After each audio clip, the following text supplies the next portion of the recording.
Listen to me, please. You're like me, a Homo sapiens, a wise human. Life, a miracle in the universe, appeared around 4 billion years ago, and we humans, only 200,000 years ago. Yet we have succeeded in disrupting the balance that is so essential to life.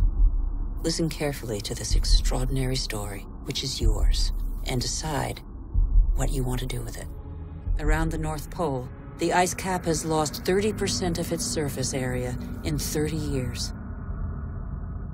But as Greenland rapidly becomes warmer, the fresh water of a whole continent flows into the salt water of the oceans.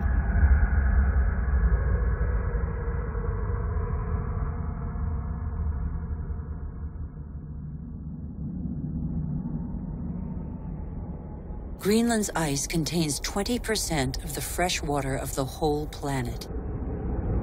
If it melts, sea levels will rise by nearly 7 meters.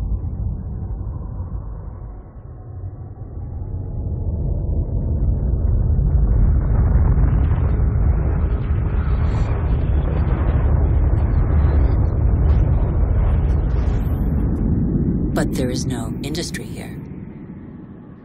Greenland's ice sheet suffers from greenhouse gases emitted elsewhere on Earth.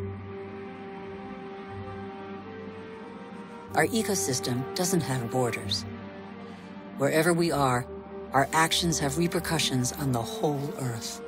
The atmosphere of our planet is an indivisible whole. It is an asset we share. On Greenland's surface, lakes are appearing on the landscape. The ice cap has begun to melt at a speed that even the most pessimistic scientists did not envision 10 years ago.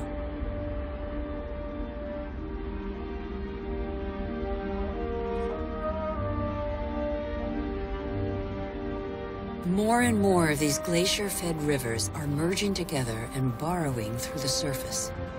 It was thought the water would freeze in the depths of the ice.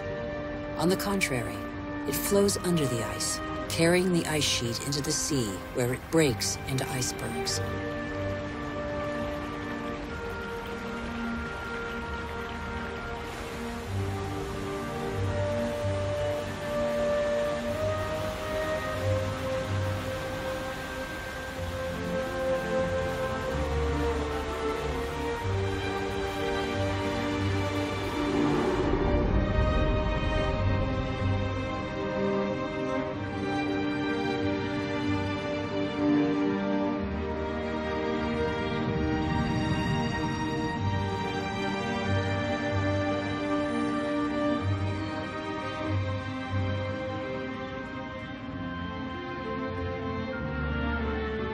As the fresh water of Greenland's ice sheet gradually seeps into the salt water of the oceans, low-lying lands around the globe are threatened.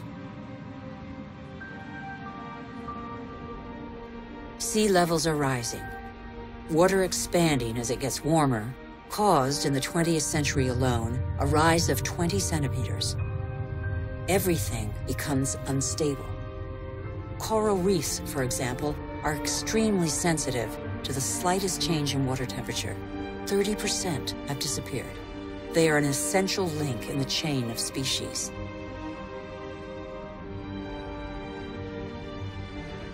In the atmosphere, the major wind streams are changing direction. Rain cycles are altered. The geography of climates is modified. The inhabitants of low-lying islands here in the Maldives, for example, are on the front line. They are increasingly concerned. Some are already looking for new, more hospitable lands.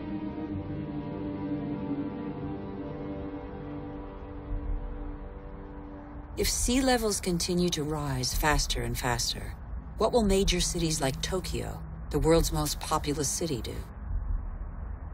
Every year, scientists' predictions become more and more alarming. 70% of the world's population lives on coastal plains. 11 of the 15 biggest cities stand on a coastline or river estuary. As the seas rise, salt will invade the water table, depriving inhabitants of drinking water. Migratory phenomena are inevitable. The only uncertainty concerns their scale.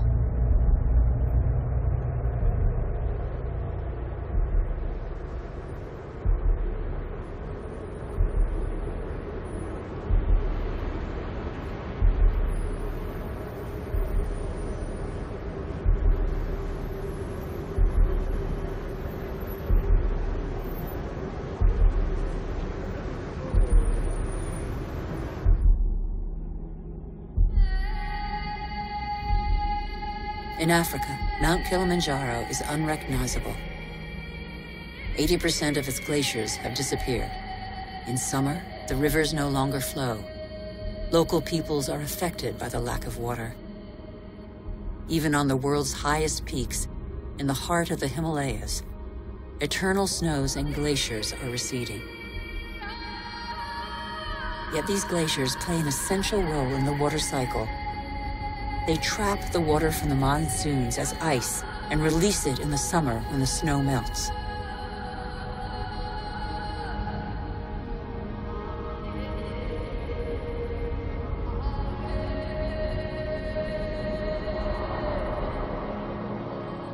The glaciers of the Himalayas are the source of all the great Asian rivers, the Indus, Ganges, Mekong, Yangtze-Kiang.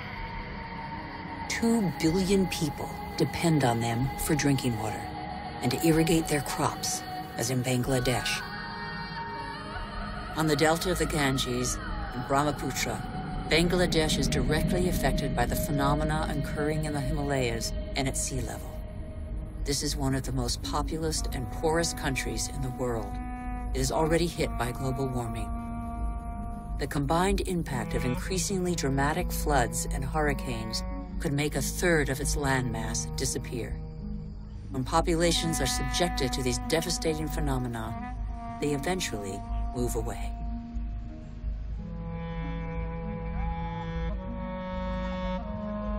Wealthy countries will not be spared. Droughts are occurring all over the planet. In Australia, half of farmland is already affected.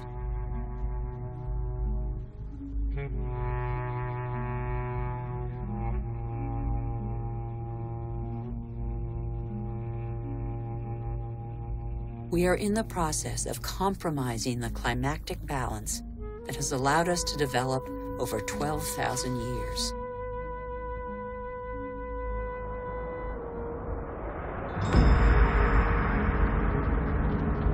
More and more wildfires encroach on major cities.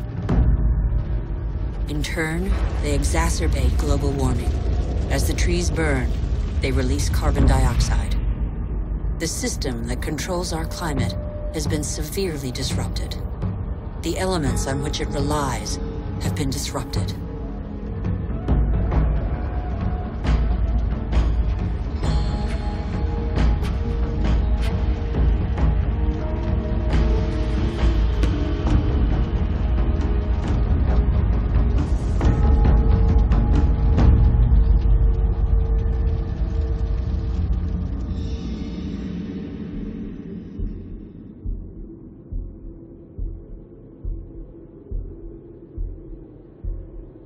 The clock of climate change is ticking in these magnificent landscapes.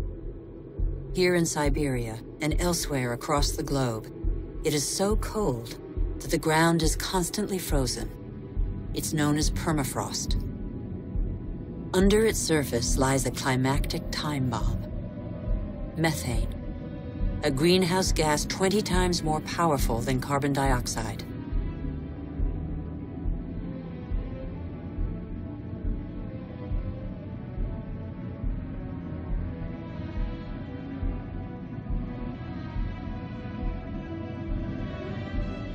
If the permafrost melts, the methane released would cause the greenhouse effect to race out of control with consequences no one can predict.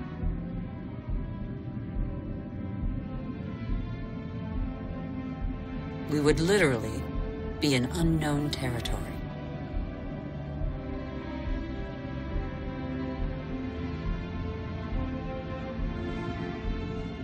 Humanity has no more than 10 years to reverse the trend and avoid crossing into this territory. Life on Earth as we have never known it.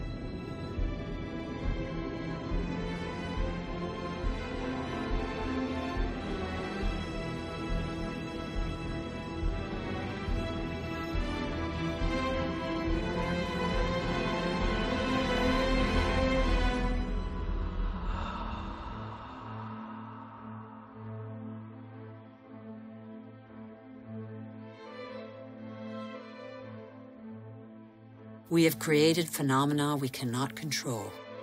Since our origins, water, air, and forms of life are intimately linked. But recently, we have broken those links. Let's face the facts. We must believe what we know. All that we have just seen is a reflection of human behavior. We have shaped the Earth in our image. We have very little time to change.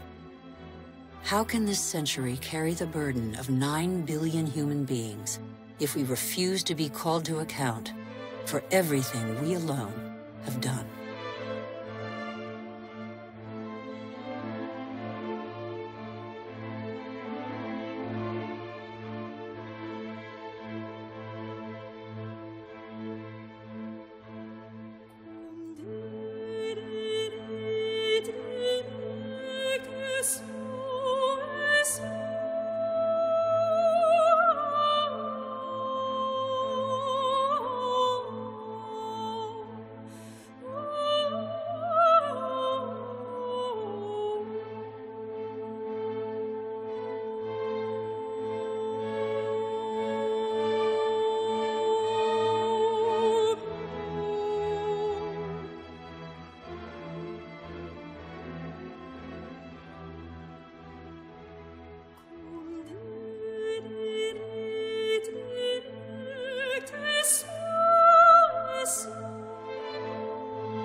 The cost of our actions is high. Others pay the price without having been actively involved. I have seen refugee camps as big as cities, sprawling in the desert. How many men, women, and children will be left by the wayside tomorrow? Must we always build walls to break the chain of human solidarity, separate peoples, and protect the happiness of some from the misery of others? It's too late to be a pessimist. I know that a single human can knock down every wall. It's too late to be a pessimist. Worldwide, 4 children out of 5 attend school. Never has learning been given to so many human beings. Everyone, from richest to poorest, can make a contribution. Lesotho, one of the world's poorest countries, is proportionally the one that invests most in its people's education. Qatar, one of the world's richest states, has opened its doors to the best universities. Culture, education, research, and innovation are inexhaustible resources. In the face of misery and suffering, millions of NGOs prove that solidarity between peoples is stronger than the selfishness of nations. In Bangladesh, a man thought the unthinkable and founded a bank that lends only to the poor. In 30 years, it has changed the lives of 150 million people. Antarctica is a continent with immense natural resources that no country can claim for itself, a natural reserve devoted to peace and science. A treaty signed by 49 states has made it a treasure shared by all humanity. It's too late to be a pessimist. Governments have acted to protect nearly 2% of the world's territorial waters. It's not much, but it's 2 times more than 10 years ago. The first natural parks were created just over a century ago. They cover over 13% of the continents. They create spaces where human activity is in step with the preservation of species, soils, and landscapes. This harmony between humans and nature can become the rule, no longer the exception. In the United States, New York has realized that nature does for us. These forests and lakes supply all the drinking water the city needs. In South Korea, the forests have been devastated by war. Thanks to a national reforestation program, they once more cover 65% of the country. More than 75% of paper is recycled. Costa Rica has made a choice between military spending and the conservation of its lands. The country no longer has an army. It prefers to devote its resources to education, ecotourism, and the protection of its primary forest. Gabon is one of the world's leading producers of wood. It enforces selective logging, not more than 1 tree every hectare. Its forests are one of the country's most important economic resources, but they have the time to regenerate. Programs exist that guarantee sustainable forest management. They must become mandatory. For consumers and producers, justice is an opportunity to be seized. When trade is fair, when both buyer and seller benefit, everybody can prosper and earn a decent living. How can there be justice and equity between people whose only tools are their hands and those who harvest their crops with a machine and state subsidies? Let's be responsible consumers. Think about what we buy. It's too late to be a pessimist. I've seen agriculture on a human scale. It can feed the whole planet if meat production doesn't take the food out of people's mouths. I have seen fishermen who take care of what they catch and care for the riches of the ocean. I have seen houses producing their own energy. 5,000 people live in the world's first ever eco-friendly district in Freiburg, Germany. Other cities partner the project. Mumbai is the 1,000th to join them. The governments of New Zealand, Iceland, Austria, Sweden, and other nations have made the development of renewable energy sources a top priority. I know that 80% of the energy we consume comes from fossil energy sources. Every week, 2 new coal-fired generating plants are built in China alone. But I have also seen, in Denmark, a prototype of a coal-fired plant that releases its carbon into the soil rather than the air. A solution for the future? Nobody knows yet. I have seen in Iceland an electricity plant powered by the Earth's heat, geothermal power. I have seen a sea snake lying on the swell to absorb the energy of the waves and produce electricity. I have seen wind farms off the coast of Denmark that produce 20% of the country's electricity. The USA, China, India, Germany, and Spain are the biggest investors in renewable energy.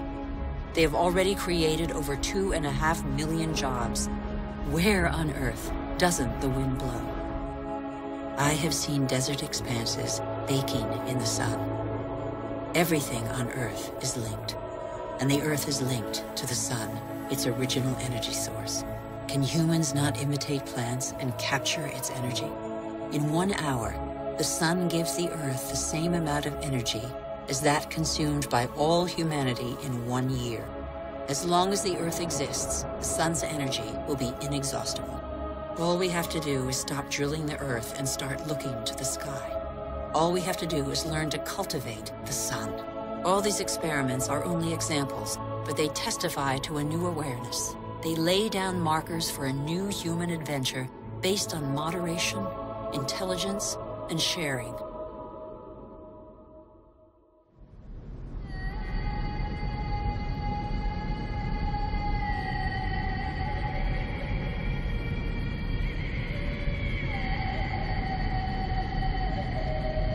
It's time to come together. What's important is not what's gone, but what remains. We still have half the world's forests, thousands of rivers, lakes, and glaciers, and thousands of thriving species. We know that the solutions are there today. We all have the power to change. So what are we waiting for?